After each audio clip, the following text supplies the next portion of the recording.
Bismillahirrahmanirrahim. Elhamdülillahi Rabbil alemin. Esselamu aleykum və rahmetullahi və berekatuhu. Bəziləri xüsusilə şiə müsəlmanlara belə bir irad tuturlar. Hüseynin əleyhissalam öldürülməsi Allah Taala'nın yanında Allah Rəsulunun sallallahu aleyhi və alihi vəfatından daha böyükdürmü? Əgər Allah Rəsulunun sallallahu aleyhi və alihi vəfatı Hüseynin əleyhissalam öldürülməsindən daha böyük müsibətdirsə, onda sizin Aşura günündə bu qədər diqqət göstərməyiniz, yas saxlamağınız, bununla yanaşı müəyyən matəm mərasimləri keçirməyiniz və hüzünlü mərsiyələr oxumağınız nə üçündür? Halbuki Allah Rəsulunun sallallahu aleyhi və alihi vəfatı və ya şəhadəti üçün o öz ümmətinə şahid və şəhid olduğu halda belə bir mərasim görmürük. Deyirik, tələsməyi sual verən. Hüseyn əleyhissalam heç vaxt özünü babası Mustafa Peyğəmbərin sallallahu aleyhi və alihi düşərgəsindən ayrı bir düşərgədə görməyib. O özü bütün fərqləri yalnız Peyğəmbərlik məqamı istisna olmaqla aradan qaldırmışdır. Çünki Peyğəmbər sallallahu aleyhi və alihi belə buyurmuşdur. Hüseyn məndəndir, mən də Hüseyndənəm. Bununla Allah Rəsulu sallallahu aleyhi və alihi ümmətin öz övladı ilə olan münasibətinin səviyyəsini onun özü ilə olan münasibətin səviyyəsinə qaldırmışdır. Biz Hüseyn Allah Rəsulundandır ifadəsini anlaya bilərik. Amma Allah Rəsulu Hüseyndəndir ifadəsinin özü elə uca bir məqam və yüksək bir mərtəbədir ki, bunu anlamaqda böyük elm sahibləri belə çətinlik çəkirlər. Adi insanların çətinlik çəkməsi isə bir yana. Çünki bu söz öz daxilində əsasların, məqsədlərin və məramların bir-biri ilə sıx bağlılığını ehtiva edir. Beləliklə, irad öz-özünə aradan qalxır. Çünki biz Hüseyn vasitəsilə onun babasının, Allah Rəsulunun müsibətinə başsağlığı veririk. Hüseyndə onun atası olan Mustafa Peyğəmbəri və onun atası, Əhl-i Beytin atası Əli Əl-Mürtəzanı görürük. Əslində bu cavabla kifayətlənə bilərdim. Lakin ədalətli və insaflı olmaq naminə məsələni bir qədər geniş izah etmək lazımdır ki, bu mövzuda ortaya çıxan hər bir şübhəyə qarşı məhəbbətlə və qətiyyətlə cavab verək. Əvvəlcə mənə elə gəlir ki, sualı və iradı onun sahibinin özünə qaytarmaq lazımdır. Bu şəxs şübhəsiz ki, Ərəb və ya İslam dövlətlərindən birinə mənsubdur. Ona deyək, görəsən nə üçün Allah Rəsulunun sallallahu aleyhi və alihi mövludunu və ya şəhadətimin il dönümünü qeyd etməkdə milli günlərdə gördüyümüz qədər təntənə görmürük? Yaxud kralların və hökümdarların ölümünü və ya doğum günlərini bu qədər böyük ehtiramla qeyd etmirlər? Dövlətlərin çoxunda, çox az istisna olmaqla belə mərasimlər yoxdur. Əgər İslam dövlətlərinin qanunlarında onun doğulduğu və vəfat etdiyi günlərin rəsmi şəkildə qeyd olunan günlər olması, kiçiklərin böyüyənə qədər, böyüklərin isə qocalana qədər bunu bilməsi lazım deyilmi? Bu bir tərəfdən.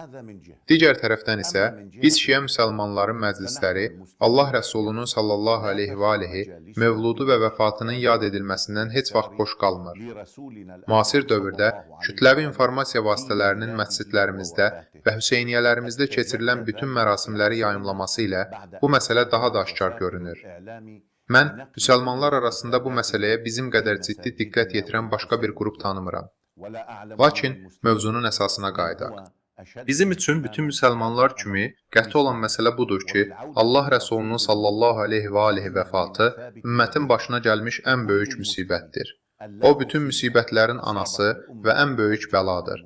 Çünki onun vəfatı müsəlmanlar arasında parçalanma, ixtilaf və mübahisələrə səbəb oldu və bunun nəticələri bu günə qədər davam edir. Lakin Allah Rəsulunun sallallahu aleyhi və alihi özü Hüseyn üçün ağlamış, övladı Hüseyni əleyhissalam görə göz yaşı tökmüş və səhabələrini də onun üçün ağlamağa təşviq etmişdir. Onlara xəbər vermişdir ki, mələklər də Hüseyn üçün ağlamışlar. Bütün bunlar Hüseynin əleyhissalam şəhadətindən 10 illiklər əvvəl baş vermişdi. Beləliklə Peyğəmbər sallallahu aleyhi və alihi həmin vaxtdan etibarən möminlərin qəlblərini zalimlara və Allahın dininə qarşı pis niyyət bəsləyənlərə qarşı yönəldirdi. Peyğəmbər sallallahu aleyhi və alihi bu əsası qoymuş, onun binasını ucalmış və öz övladı üçün matəm mərasimi keçirmişdir. Tarixçilərin və sirə alimlərinin hamısının qəbul etdiyi məsələ budur. Biz onun yol göstərməsinə tabe olur, onun sünnəsinə uyğun davranırıq. Buna görə də onun öz övladı Hüseyn əleyhissalam görə başsağlığı qəbul edən şəxs olması heç də təəccüblü deyil. Hüseynin əleyhissalam şəhadəti İslam və müsəlmanlar üçün çox ağır nəticələr doğurdu. Onu öldürməklə sanki onun babası Allah Rəsulu da öldürüldü. Çünki onların hər ikisi bir-birindəndir. Peyğəmbərin hörməti tapdalandı. Onun nəslinə, övladlarının və qızlarının ailə üzvlərinə qarşı hörmətsizlik edildi.